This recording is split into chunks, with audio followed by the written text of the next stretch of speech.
Hi there, Evan Edinger here, that YouTuber that makes British American cultural content and anything else he finds interesting. And he speaks in the third person, he guesses. Anyway, so last week I made a video about the TV license, and oh my God, did I rustle some jimmies. I am so sorry, Jimmy.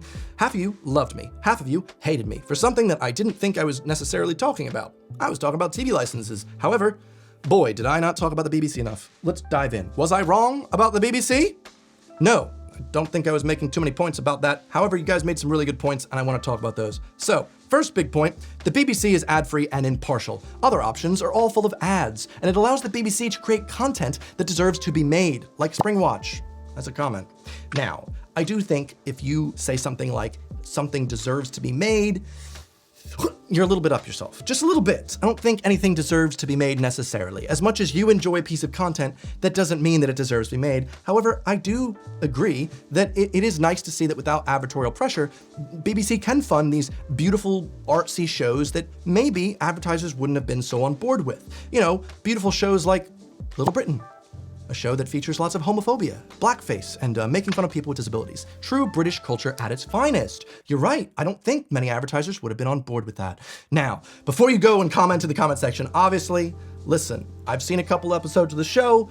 It is very out there, it is incredibly British, it's so freaking meta. I don't think anyone outside of this little island will actually get as much of the jokes as there are. And I'm not super politically correct, so I'm not trying to big up a big stink here.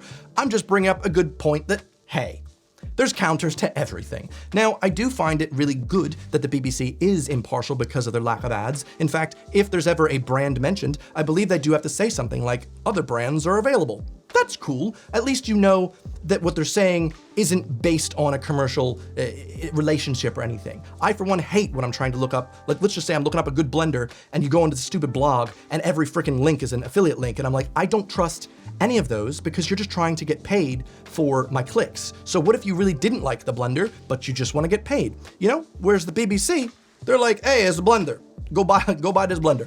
Good, thank you. Now, even though I said we should get rid of the TV license, I'm not implying the BBC should be funded by commercials. I'm not. There are other methods out there. We don't need commercials, possibly a tax or something. All I'm trying to say, it's cool that it's impartial, but we can keep it that way and get it funded in a more sensible way. Now, another comment I got quite a lot was one saying, BBC content is British content for Brits.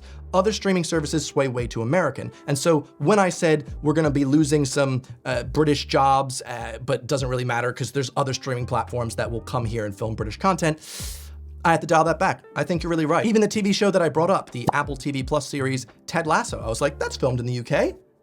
But it has an American perspective. I have to agree with that, you know? The fact that it's an American in the UK, and I feel like accents aren't just, you know, that's how he speaks. It's more like, he's from Manchester, you know? And there's lots of American jokes that I'm almost certain 75% of the audience of Ted Lasso based in the UK will not understand. That's why I love the show so much. It's basically like my YouTube channel. However, when they make footy jokes, I have no freaking idea what?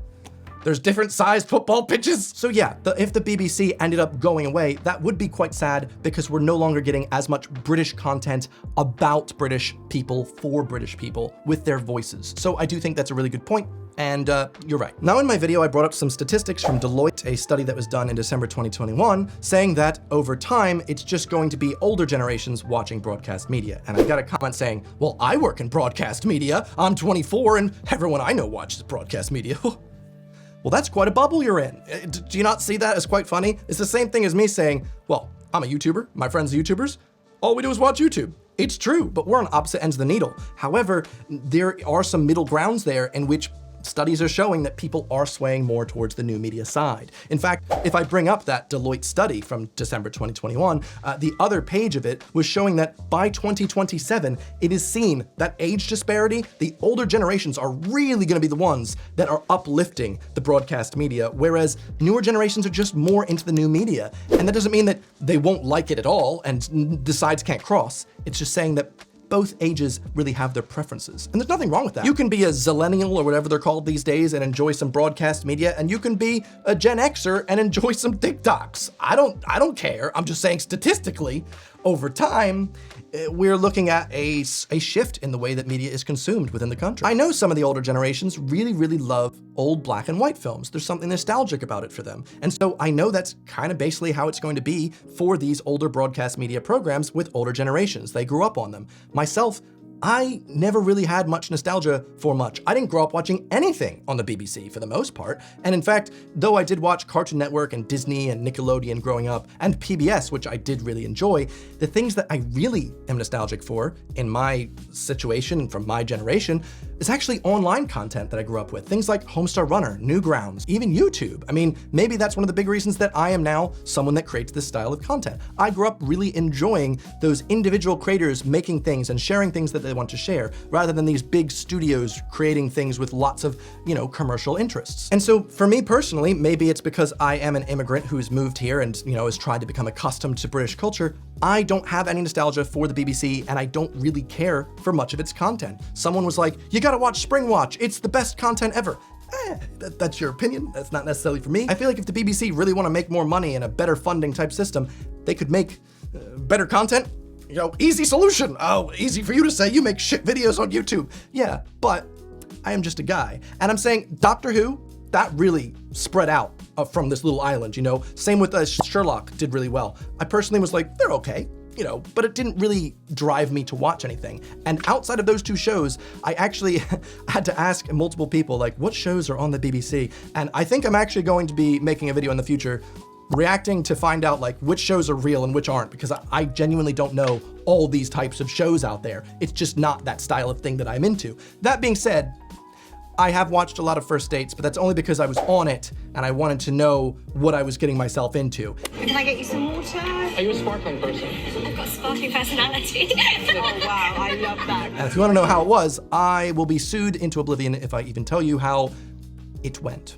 So there's that. The one big comment that people sent me a lot was essentially, I do not want to lose the BBC, personally, and therefore I'm paying for it even though I'm not watching it as much, and you should too. What do you want about me? I'm supposed to be paying for something I'm not using? With inflation and the way things are going, £159 a year and increasing, I and other people should be paying £159 a year for a service that we don't use at all, out of the goodness of our heart, because you enjoy the content, and it's good for people that like it. I disagree wholeheartedly. I'm really sorry, but it's just not something I can agree with. I think if you enjoy the content, you should pay for it. Imagine if I said, guys, Netflix is gonna decrease the price of Netflix if we all sign up. Can you all pay so that I don't have to pay as much? No! What the frick do you mean? Says the guy that genuinely has two different people's passwords because he doesn't want to pay for Netflix. That being said, still, I'm not gonna be giving money to this random charity for you to enjoy some content that's made for British people.